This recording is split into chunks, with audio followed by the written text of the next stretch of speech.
안녕하세요, 여러분. 오늘도 저희 채널을 찾아주셔서 감사합니다. 오늘 들려드릴 이야기는 정말 가슴이 아프면서도 통쾌한 이야기입니다. 73세 할머니 한 분이 6년간 며느리에게 파출부 취급을 받으며 살아왔는데요. 그런데 재판정에서 그분의 진짜 정체가 밝혀지면서 모든 것이 뒤바뀌게 됩니다. 과연 어떤 놀라운 반전이 기다리고 있을까요? 지금부터 그 이야기를 들려드리겠습니다. 제가 이 집에 들어온 지 벌써 6년째입니다. 저는 김정희, 올해 73입니다. 그전엔 서울 외곽의 조용한 주공 아파트에서 혼자 살았습니다. 남편을 먼저 떠나보내고 계속 혼자서 그렇게 나이 들어갔죠. 가끔은 외로웠지만 혼자 있는 게 오히려 편했습니다. 그러던 어느 날 아들 동현이한테 전화가 왔습니다. 엄마, 혼자 계시지 말고 그냥 우리랑 같이 사세요. 민지도 괜찮다 그랬어요. 어차피 방도 있고요. 그 말이 정말 고마울 수 없었습니다.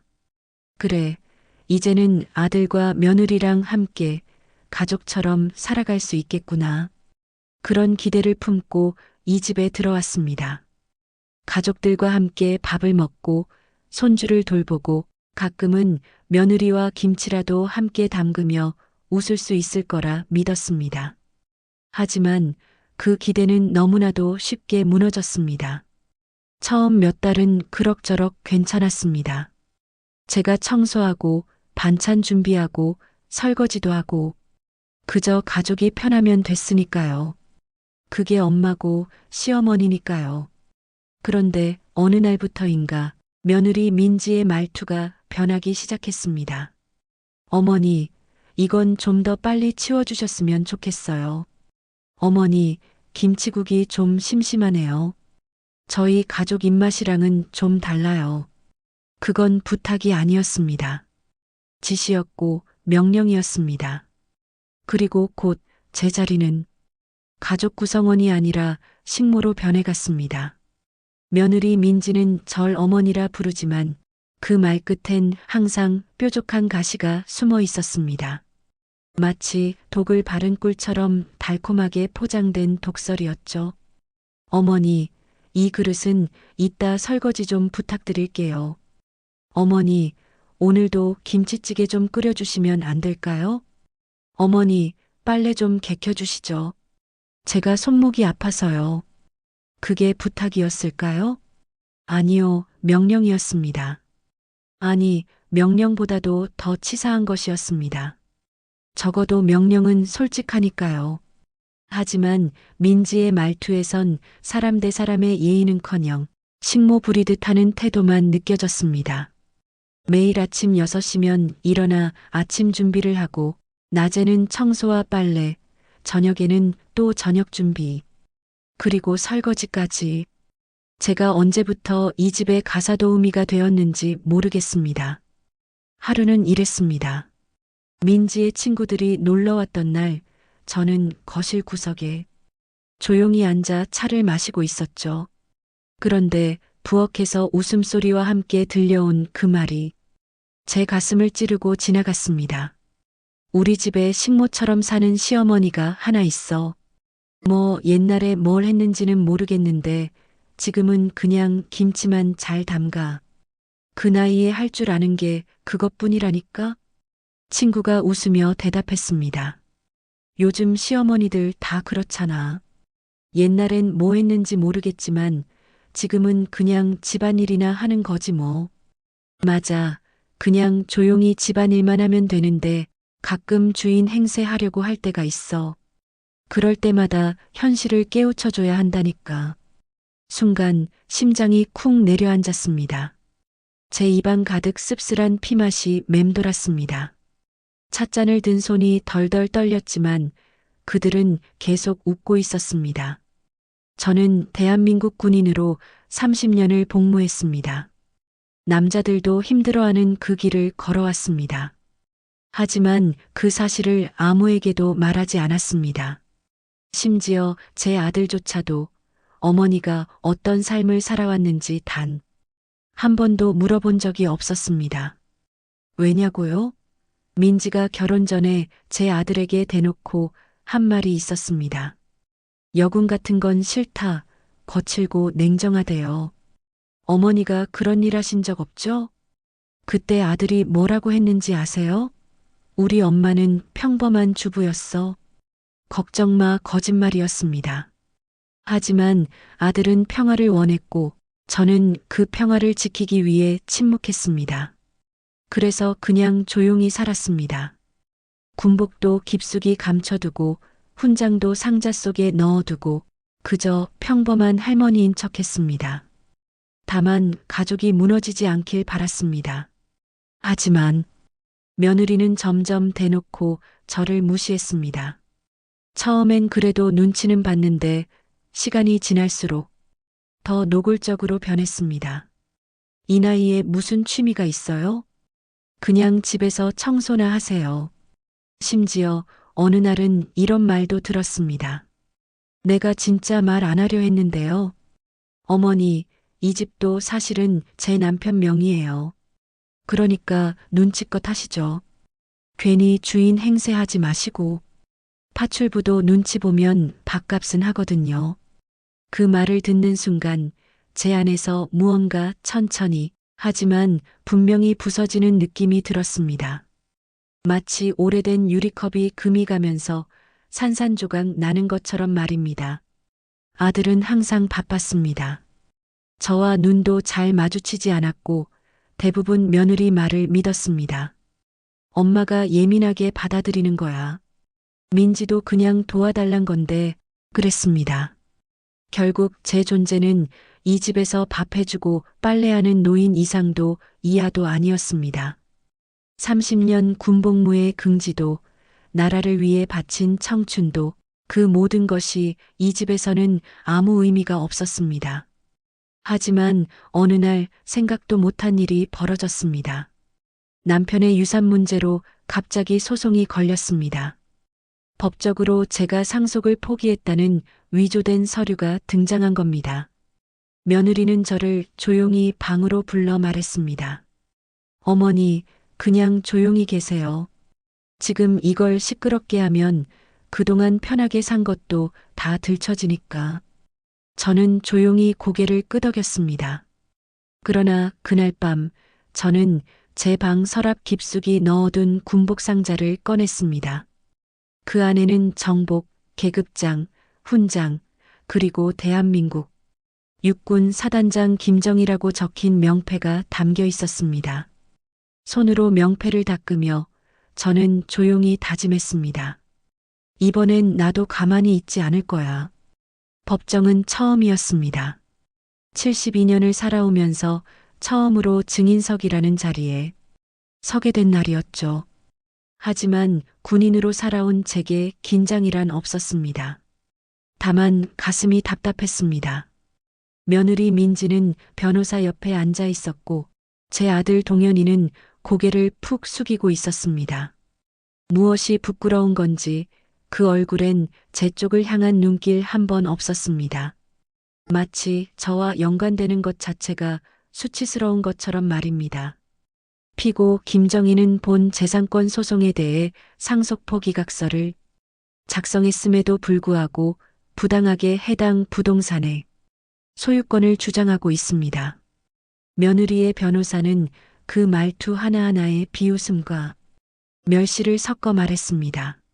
마치 제가 어떤 파렴치한 사기꾼이나 되는 것처럼 말입니다. 본 사건의 핵심은 단순합니다.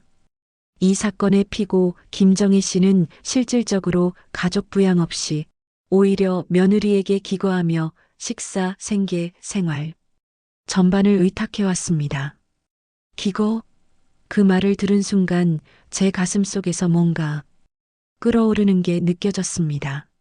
하지만 저는 그냥 조용히 앉아 있었습니다. 더 나아가 본인이 가족의 일원이 아니라 일종의 도움을 받는 상태였다는 점에서 실질적으로 피상속인과의 공동재산에 대한 권리 주장은 부적절합니다. 사실상 가사 도우미와 같은 지위였다고 봐야 합니다. 그 말에 며느리는 키득거리며 고개를 돌렸습니다. 그리고 귓속말로 아들에게 뭔가 속삭였습니다. 법정의 엄숙함 따위는 안중에도 없다는 듯이 말입니다. 내 말 맞지? 저렇게 앉아 있는 거 보면 딱 늙은 식모잖아. 엄마라는 말도 아까워. 근데 저 인간이 사단장이었다고? 하하 나라꼴 참 웃기다 진짜. 그 말을 들은 순간 저는 손을 꽉 움켜쥐었습니다. 손등에 핏줄이 붉어졌고 정복 자켓 안에 달고 온 은빛 명패가 손가락에 살짝 베었습니다. 하지만 참았습니다. 아직은 때가 아니었습니다. 변호사가 계속 말했습니다.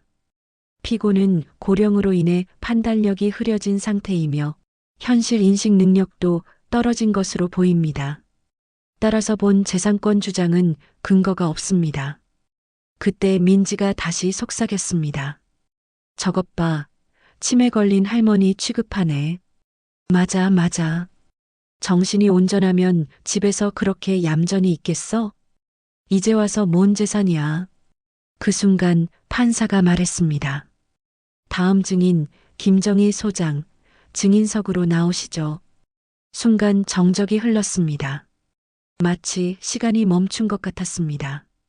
그 소리에 민지는 입을 벌린 채 멈췄고 동현이는 놀란 듯 고개를 들었습니다. 변호사조차 서류를 다시 확인하기 시작했습니다. 소 소장, 민지가 더듬거리듯 말했습니다. 저 파출부가 소장이요? 설마 잘못 부른 거 아니에요? 저는 천천히 일어났습니다. 정복 자켓의 단추를 조용히 채우며 앞으로 나갔습니다. 등에 달린 성조기와 태극기 배지가 법정의 조명 아래서 반짝였습니다. 정면으로 걸어나가는 저를 바라보는 사람들의 눈이 바뀌는 게 보였습니다. 처음엔 의아함이었다가 점차 경외감으로 바뀌었습니다. 법정 경위가 일어나 경례 자세를 취했습니다. 차렷, 경례. 저는 당당히 증인석에 섰습니다. 목소리를 가다듬고 이렇게 말했습니다. 대한민국 육군 사단장 예비역 김정희입니다. 여군 최초의 전방 배치 사단장이며 2차 남북 DMZ 협상 시 대표단 수행을 맡았고 총 33년간 대한민국 육군에서 복무했습니다. 판사는 조용히 고개를 끄덕였고 재판장은 숨이 멎은 듯 고요해졌습니다. 방청석에서는 누군가 작은 감탄사를 내뱉었습니다. 그 순간 민지가 속삭이듯 말했습니다. 저거 다 쇼야. 군대 다녔다고 다 대단한 것도 아니잖아.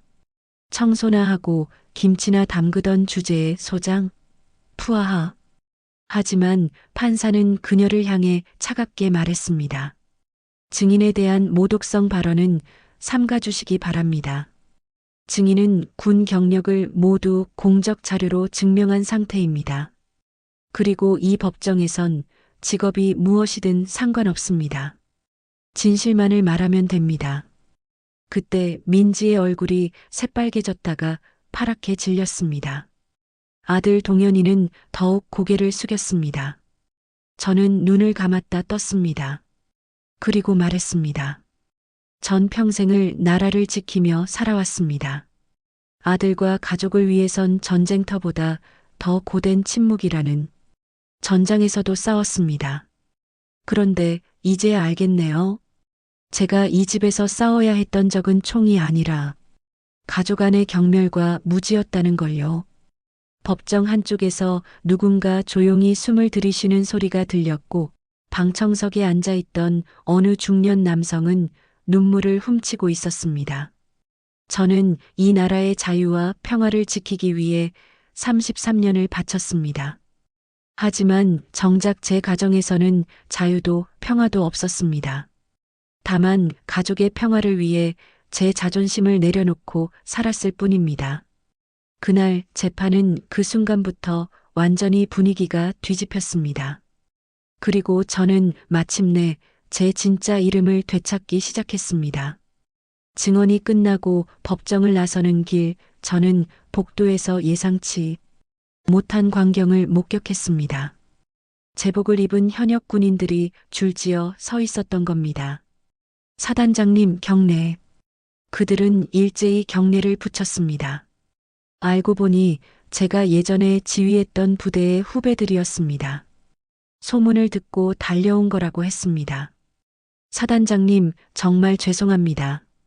이런 일을 당하실 줄 몰랐습니다. 한 중령이 떨리는 목소리로 말했습니다. 그 모습을 보던 민지의 얼굴은 점점 굳어갔습니다.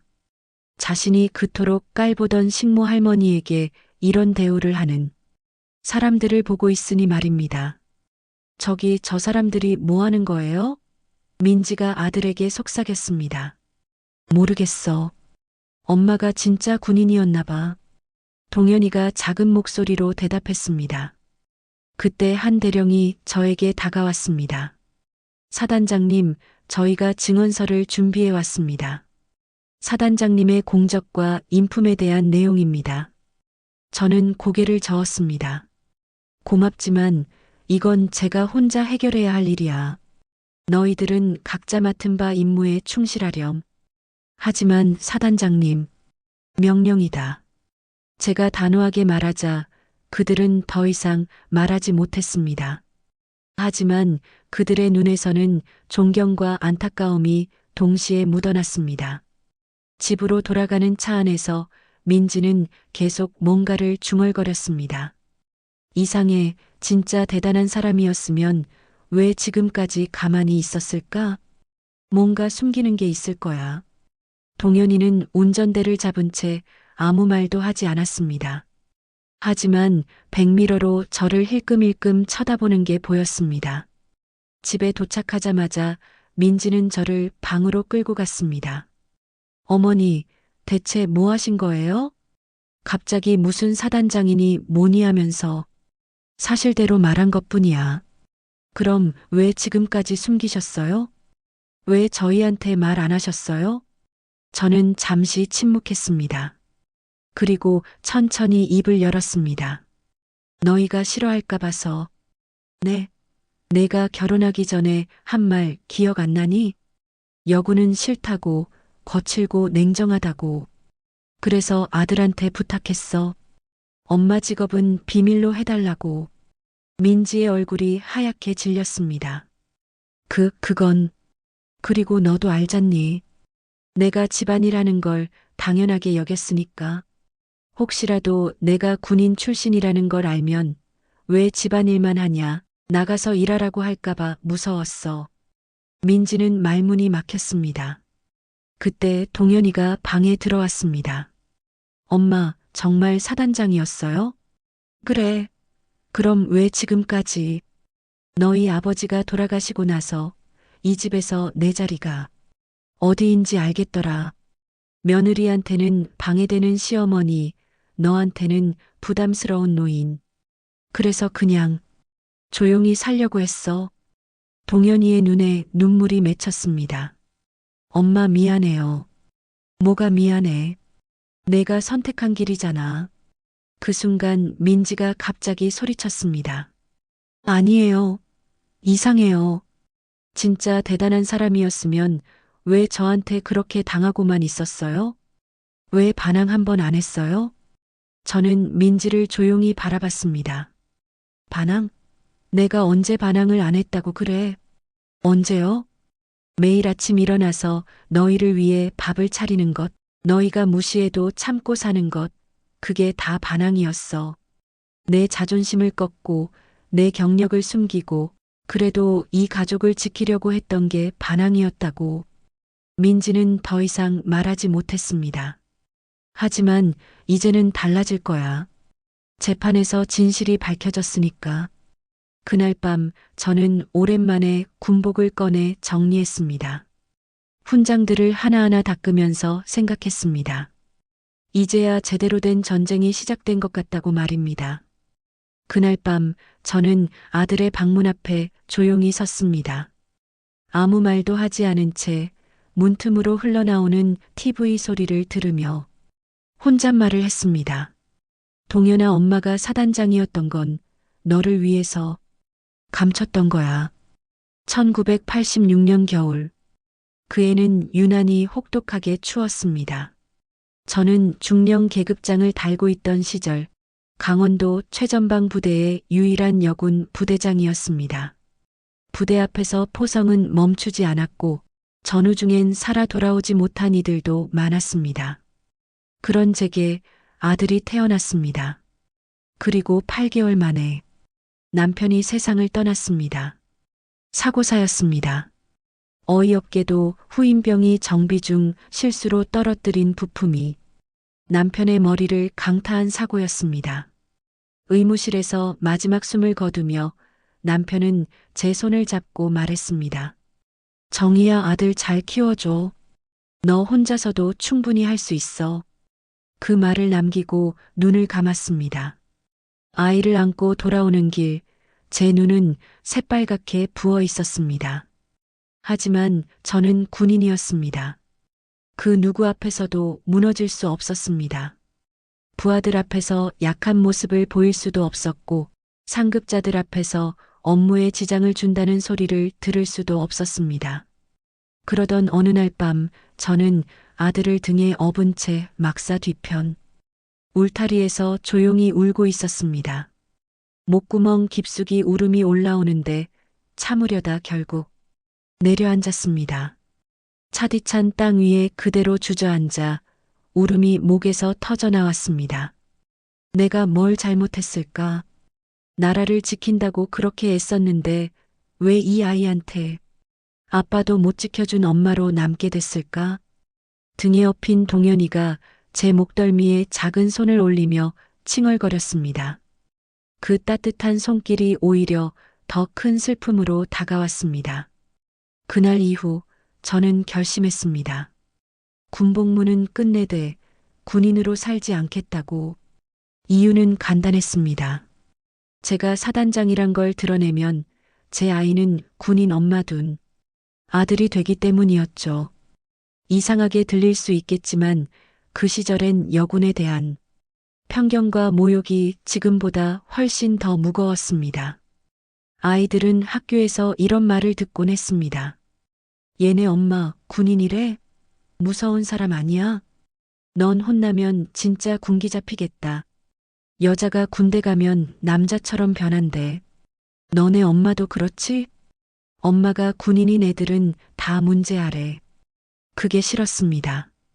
그 소리 들을 때마다 동현이가 울며 집에 돌아오던 모습이 아직도 선합니다. 어린아이가 엄마, 왜 우리 엄마는 다른 엄마랑 달라요? 라고 물으며 울던 그 밤들을 어떻게 잊을 수 있겠습니까? 그래서였죠. 그 모든 것을 숨겼습니다. 제 훈장도, 제 경력도, 제 자랑스러웠던 모든 순간들도. 동현이가 중학생이 되던 해 담임 선생님이 이런 말을 했습니다. 어머님이 군인 출신이시라고 들었는데 그래서 동현이가 이렇게 반듯하게 자란 거군요. 그때 동현이가 뭐라고 했는지 아세요? 우리 엄마는 그냥 주부예요. 군인 아니에요. 그 말을 들은 순간 제 가슴이 무너져 내렸습니다. 제 아이가 제 정체성을 부정하고 있었던 겁니다. 그런데 지금 그 아이가 커서 저를 파출부라 부르는 아내 옆에 서 있었을 줄이야. 그 사실이 제 마음을 갈기갈기 찢어 놓았습니다. 사단장이었기에 겪어야 했던 온갖 위협과 두려움, 야간 순찰 중 총성이 울리면 본능적으로 아이 얼굴이 떠올라 부대를 돌며 울음을 삼키던 밤들, 그 모든 날들을 감춰가며 살아온 세월이 이렇게 조롱과 멸시로 돌아올 줄은 몰랐습니다. 하지만 이제 저는 감추지 않겠습니다. 다시 제 이름을 부르겠습니다. 김정혜 소장. 그 이름 속엔 엄마였고 군인이었고 사람이었던 제가 있었으니까요. 제가 숨겨온 것은 부끄러운 과거가 아니라 자랑스러운 역사였습니다. 그리고 이제야 깨달았습니다. 진짜 사랑은 상대방을 위해 자신을 숨기는 것이 아니라 당당한 모습으로 서로를 마주하는 것이라는 걸 말입니다. 재판이 다시 열리던 날 민지는 여전히 고개를 치켜들고 있었습니다. 하지만 달라진 게 하나 있었습니다. 방청석에 앉은 사람들이 그녀를 보는 눈빛이 더 이상 사모님이 아니었다는 점이었습니다. 오히려 시선들은 차가웠습니다. 어떤 이는 혀를 차며 고개를 저었고 어떤 이는 대놓고 수군거렸습니다. 저게 그 며느리구나. 사단장님을 식모 취급했다는. 피고 김정희의 군 경력과 해당 계급 및 훈장은 모두 국가기록원 자료로 확인됐습니다. 판사의 목소리가 울렸고 재판장엔 잠시 정적이 흘렀습니다.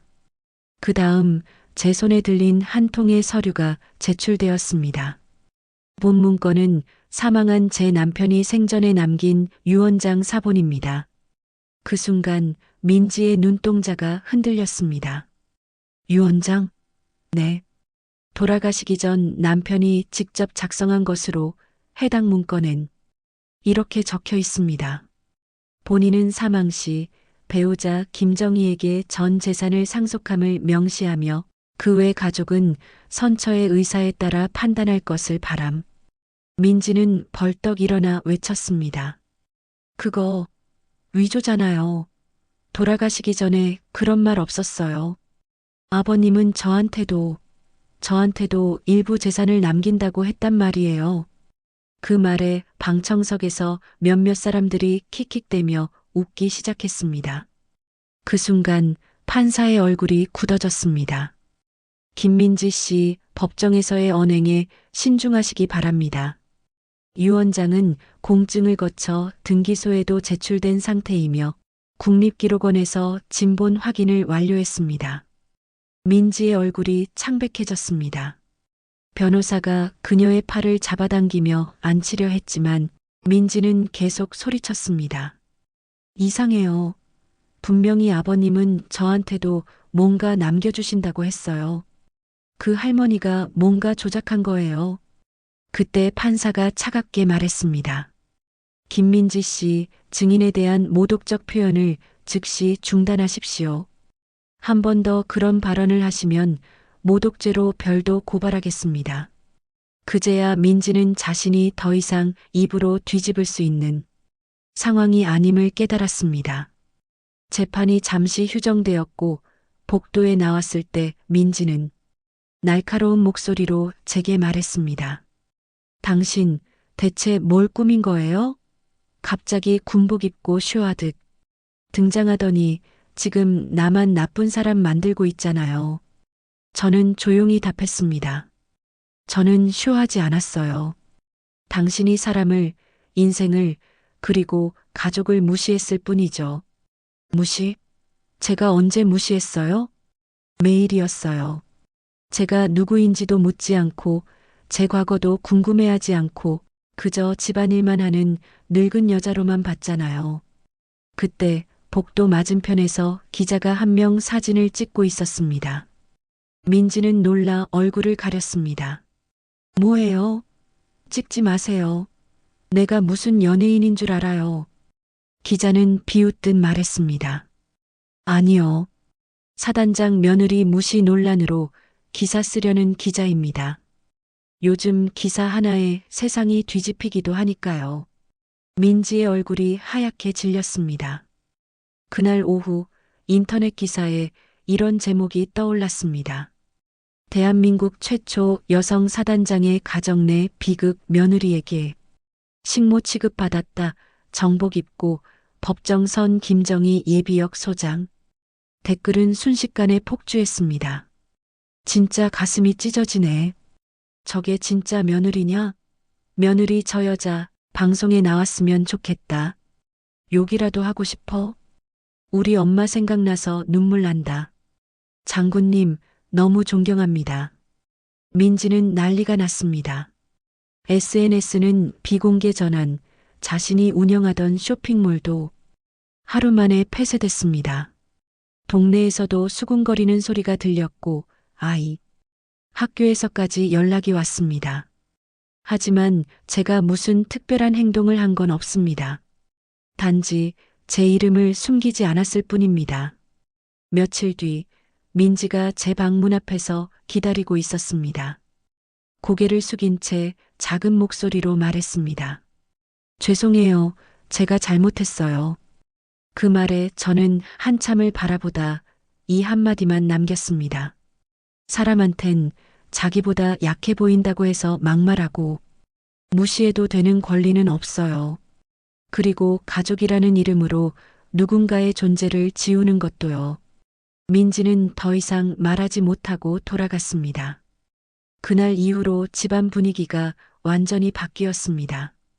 이제 아무도 저를 파출부라고 부르지 않았습니다. 재판이 끝난 날 저는 그동안 넣어두기만 했던 명패를 꺼내 낡은 책상 한편에 조심스럽게 올려두었습니다. 김정희 대한민국 육군 예비역 소장. 그 글자를 바라보며 저는 중얼거렸습니다. 이제야 나를 나답게 부를 수 있구나. 며느리 민지는 사과를 했지만 저는 받아들이지도 거부하지도 않았습니다. 그녀는 떨리는 목소리로 말했습니다. 정말 몰랐어요. 어머니가 그렇게 대단한 분인 줄. 저는 그 말에 고개를 저었습니다. 저는 대단해서 존중받고 싶은 게 아니에요. 그냥 사람으로 가족으로 존중받고 싶었어요. 하지만 민지의 사과는 진심이 아니었습니다. 며칠 후 저는 우연히 민지가 친구와 통화하는 소리를 들었습니다. 진짜 웃긴다니까. 갑자기 사단장이었다고? 그럼 왜 지금까지 집안일만 했겠어? 분명 뭔가 숨기는 게 있을 거야. 군대에서 문제 일으켜서 쫓겨난 거 아닐까? 그러게 말이야. 진짜 대단한 사람이었으면 우리한테 이렇게 당하고만 있었겠어? 그냥 허세 부리는 것 같은데. 그 말을 들은 순간 제 가슴이 다시 한번 무너져 내렸습니다. 여전히 저를 의심하고 있었던 겁니다. 그날 이후 방송 인터뷰 요청이 쏟아졌습니다. 신문, 라디오, 심지어 다큐멘터리 제작 제안까지. 하지만 저는 단 한 군데만 나갔습니다. 국방TV 인터뷰. 후배 여군들이 보고 싶다며 요청한 자리였습니다. 촬영장에 들어서자 젊은 여군 장교들이 일어나 경례를 했습니다. 사단장님 경례. 그 모습을 보며 제 가슴이 뜨거워졌습니다. 여러분, 그렇게 딱딱하게 하지 말고 편하게 해요. 오늘은 그냥 선배와 후배가 만나는 자리니까요. 진행자는 저에게 이렇게 물었습니다. 소장님, 33년간의 군 생활 중 가장 기억에 남는 순간은 언제였나요? 글쎄요, 사실 가장 기억에 남는 건 군복을 벗고 난 후의 일이에요. 제가 누구인지 잊고 살았던 그 시간들이요. 어떤 의미인가요? 군복을 입고 있을 때는 김정희 소장이었지만 벗고 나니 그냥 늙은 여자가 되더라고요. 사람들이 저를 보는 눈도 달라지고 심지어 가족들조차도 제가 어떤 사람이었는지 궁금해하지 않았어요. 젊은 여군 하나가 손을 들었습니다. 소장님, 그럼 후회되세요? 군인의 길을 선택한 것이요. 저는 고개를 저었습니다. 후회는 없어요. 다만 아쉬운 건 제 아들에게 당당한 엄마의 모습을 보여주지 못했다는 거예요. 아이를 위해 숨겼던 게 결국 아이에게도 상처가 됐으니까요. 마지막으로 하고 싶은 말씀이 있으신가요? 저는 천천히 그러나 분명하게 말했습니다. 군인이란 이유로, 여성이란 이유로, 늙었다는 이유로 무시받는 세상이 아니길 바랍니다. 우리가 걸어온 길은 조용했지만 결코 비겁하지 않았습니다. 그 영상은 조회수 100만을 넘겼고 댓글에는 수천 개의 응원이 달렸습니다. 엄마가 울면서 같이 봤어요. 군복보다 더 빛나는 품격입니다. 눈물 흘리며 경례합니다. 감사합니다. 하지만 민지의 반응은 달랐습니다. 영상을 본 후 저에게 와서 이렇게 말했습니다. 어머니, 이제 그만하세요. 온 나라가 저를 나쁜 사람으로 만들고 있잖아요. 제 아이들까지 학교에서 놀림받고 있어요. 그건 당신이 한 행동의 결과예요. 행동이요? 저는 그냥 며느리 역할을 한 것뿐인데요. 시어머니한테 집안일 부탁하는 게 그렇게 잘못된 일인가요? 저는 그녀를 조용히 바라봤습니다. 부탁과 명령은 달라요. 그리고 존중과 무시도 달라요. 하지만 어머니도 이해하세요. 저도 집안일이 힘들어서 그런 거였어요. 아기는 없었다고요. 아기가 없었다고 해서 상처가 없어지는 건 아니에요. 민지는 화를 내며 나갔습니다. 그리고 그날 밤 저는 또다시 그녀가 전화로 하는 말을 들었습니다. 진짜 미치겠다. 이제 와서 뭘 어떻게 하라는 거야? 그냥 조용히 있으면 안 되나? 왜 굳이 방송까지 나가서 나를 망신시키는 거야? 저는 더 이상 숨어 살지 않기로 결심했습니다. 마트에 가면 사람들이 말을 겁니다. 소장님, 김치 어떻게 담그세요?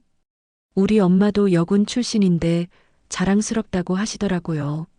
저는 웃으며 말합니다. 군복 벗고도 군인은 살아있어야죠.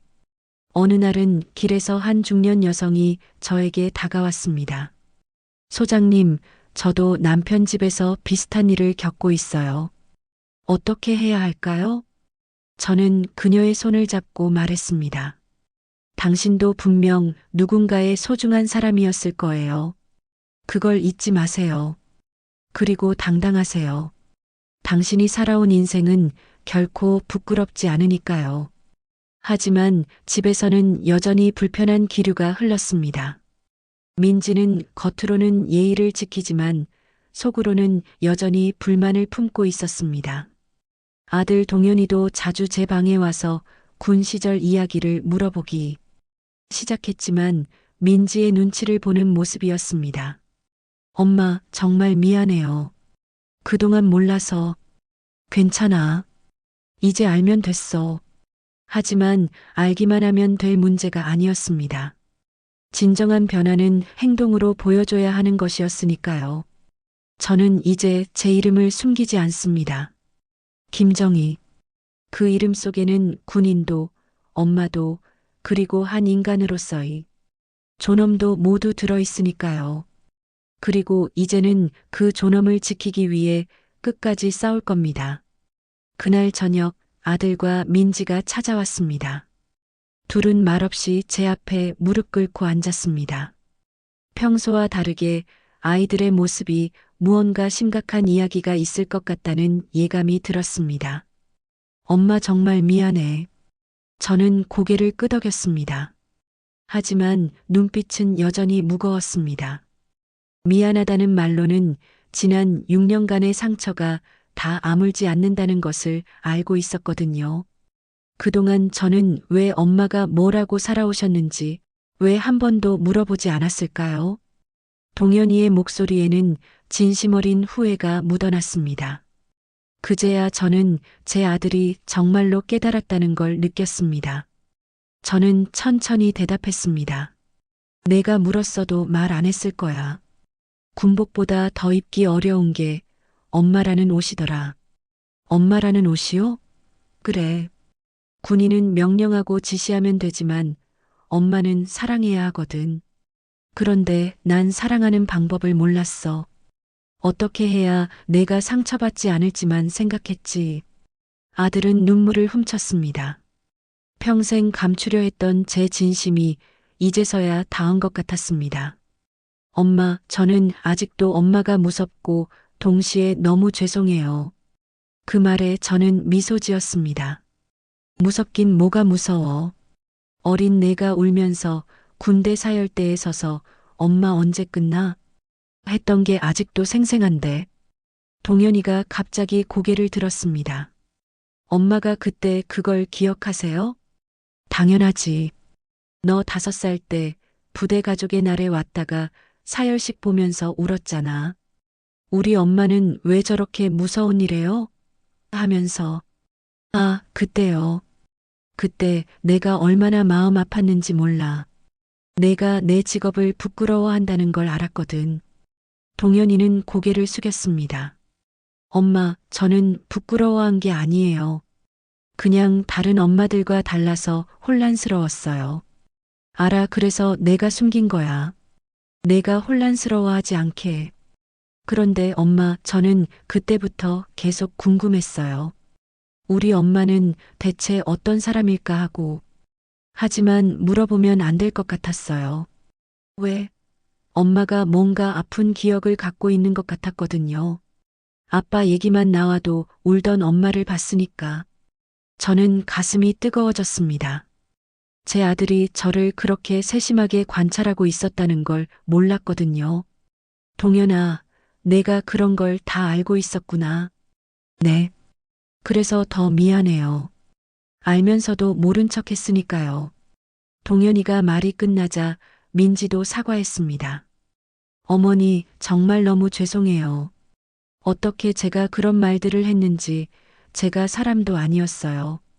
김치나 담그는 분이라고 식모라고 그런 말씀 드려놓고도 아무렇지 않게 살았어요. 그게 얼마나 큰 죄였는지 이제 알겠어요. 민지야, 난 김치 담그는 것도 청소하는 것도 부끄럽지 않았어. 하지만 사람을 무시하는 것, 그건 부끄러운 일이야. 내가 지금 진심으로 사과한다면 나는 더 이상 묻지 않을 거야. 대신 기억해. 사람을 사람으로 대하는 것, 그게 가정이고 그게 가족이야. 어머니, 제가 이제부터라도 진심으로 대할게요. 가족으로요. 우리는 그렇게 오래도록 마주 앉아 서로의 마음을 열었습니다.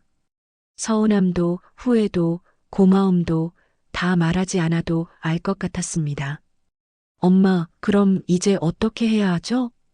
민지랑 저랑 어떻게 해야 엄마한테 용서받을 수 있을까요? 저는 잠시 생각했습니다. 용서? 용서할 게 뭐 있어. 다만 이제부터는 서로를 진짜로 봤으면 좋겠어. 진짜로요? 응.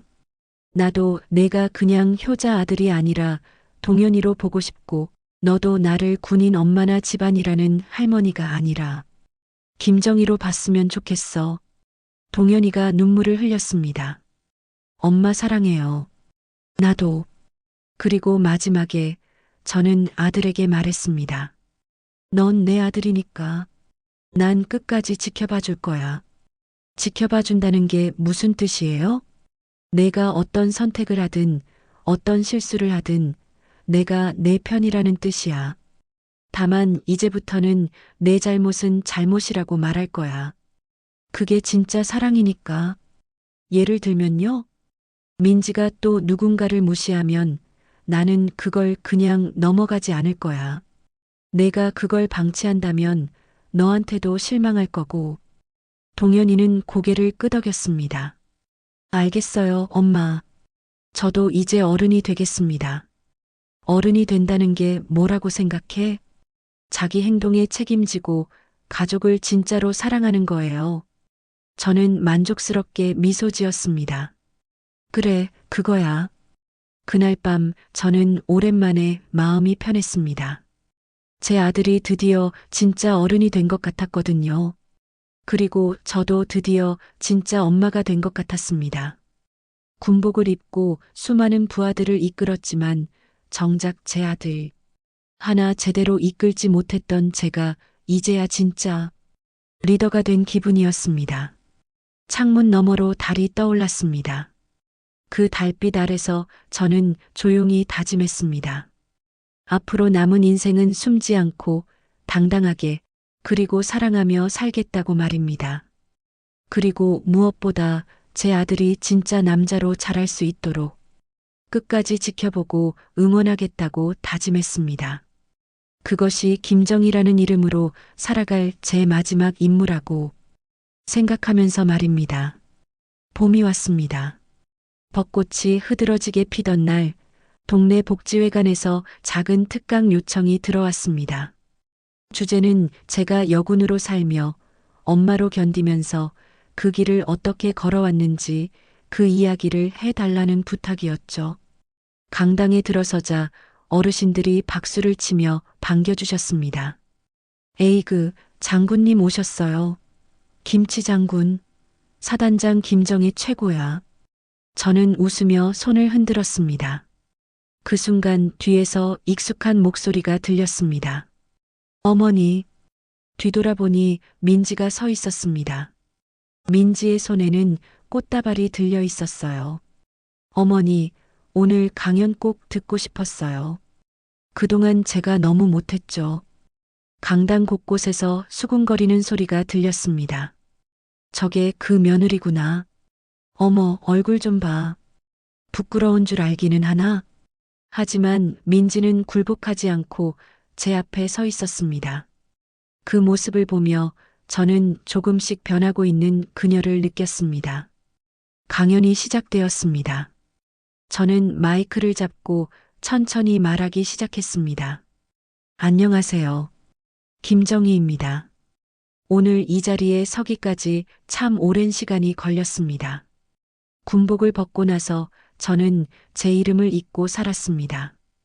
누군가의 엄마, 누군가의 시어머니로만 불리며 지냈죠. 심지어는 파출부라는 말까지 들었습니다. 청중석에서 탄식 소리가 나왔습니다. 하지만 이제 깨달았습니다. 우리는 누구든 자신의 이름으로 불릴 권리가 있다는 거리요. 나이가 들었다고, 여자라고, 힘이 없다고 해서 존재가 지워지는 건 아니라는 걸 말입니다. 박수가 터져 나왔습니다. 특히 어르신들의 박수가 유독 뜨거웠습니다.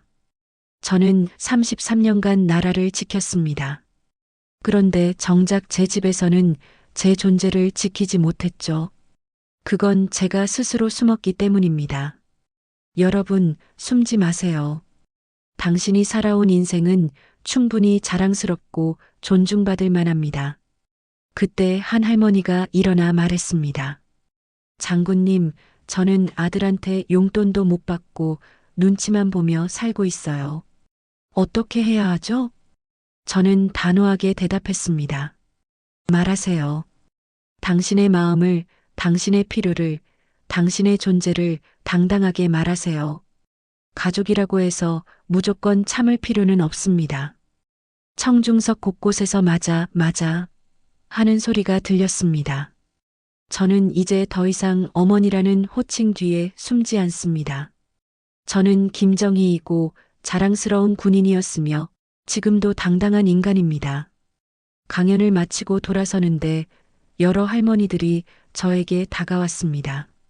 나는 딸한테 무시당하며 살았는데 장군님 보고 나도 숨기지 않기로 했어. 내 인생, 내 이름 다시 찾을 거야. 저도요. 며느리가 저를 무시하는데 이제는 당당하게 맞설 거예요. 장군님 덕분에 용기가 났어요. 감사합니다. 그 말들을 듣는 순간 눈물이 왈칵 쏟아졌습니다. 그렇게 저는 제 한마디, 한 걸음이 누군가에겐 용기가 된다는 걸 처음 알았습니다. 민지가 조용히 다가와 말했습니다. 어머니, 정말 죄송했어요. 그리고 존경합니다. 저는 그녀를 바라보며 말했습니다. 고마워요. 하지만 말로만 하지 말고 행동으로 보여주세요. 네, 꼭 그렇게 하겠습니다. 집에 돌아와 저는 군복 대신 작은 앞치마를 꺼내 입었습니다. 주방에서 조용히 찌개를 끓이며 속으로 말했습니다. 이제 파출부처럼 사는 게 아니라 자랑스러운 군인, 따뜻한 엄마로 살아갑니다. 그날 저녁 온 가족이 함께 식사를 했습니다. 민지는 정말로 달라져 있었습니다. 어머니, 오늘 장보기 같이 갈까요? 어머니, 이번 주말에 뭐 하고 싶으신 일 있으세요? 아들 동현이도 제게 말했습니다. 엄마, 저도 오늘 강연 영상 봤어요. 정말 자랑스러웠어요. 고마워, 아들아. 그날 이후 동네 사람들은 저를 장군님이라 불렀습니다. 마트에서도 병원에서도 길에서도 사람들이 저를 알아보고 인사했습니다. 장군님, 안녕하세요. 오늘도 멋지세요. 장군님 덕분에 우리 엄마가 달라졌어요. 어느 날은 젊은 엄마가 저에게 와서 말했습니다. 장군님, 저도 시어머니를 더 잘 모시겠어요. 장군님 이야기 듣고 반성했어요. 그런 말들을 들을 때마다 제 마음이 뿌듯했습니다. 몇 달 후 저에게 특별한 초대장이 왔습니다. 국방부에서 여군 발전에 기여한 공로로 감사패를 주겠다는 내용이었습니다. 시상식 날 저는 정복을 입고 당당히 무대에 올랐습니다. 방청석에는 아들과 민지 그리고 동네 어르신들까지 와 계셨습니다. 김정희 예비역 소장님, 오랜 침묵을 깨고 용기 있는 목소리를 내주셔서 감사합니다. 당신은 모든 여성들의 롤모델입니다. 그 순간 방청석에서 브라보 하는 함성이 터져 나왔습니다. 집으로 돌아오는 길 민지가 말했습니다. 어머니, 정말 멋있으셨어요. 저도 우리 딸에게 어머니 같은 엄마가 되고 싶어요. 그렇게 저의 이야기는 끝이 아닌 새로운 시작이 되었습니다. 김정희라는 이름으로 당당하게 그리고 사랑으로 가득 찬 인생의 새 장을 열어가고 있습니다. 그 이름 속에는 제가 걸어온 모든 날들이 담겨 있었고 이제 시작될 내일도 함께 담겨 있었습니다. 그리고 무엇보다 저와 같은 처지의 모든 분들에게 전하고 싶은 메시지가 담겨 있었습니다. 당신도 충분히 존중받을 자격이 있습니다. 당당하세요. 여러분, 오늘 김정희 소장님의 이야기는 어떠셨나요? 나이가 들어도 어떤 상황에서도 우리는 모두 존중받을 자격이 있습니다. 혹시 비슷한 상황에 계신 분들이 있으시다면 김정희 소장님처럼 당당하게 목소리를 내시길 바랍니다. 여러분의 인생은 충분히 소중하고 아름답습니다. 오늘 이야기가 조금이나마 위로와 용기가 되셨기를 바라며 구독과 좋아요는 저희에게 큰 힘이 됩니다. 다음 시간에도 감동적인 이야기로 찾아뵙겠습니다. 감사합니다.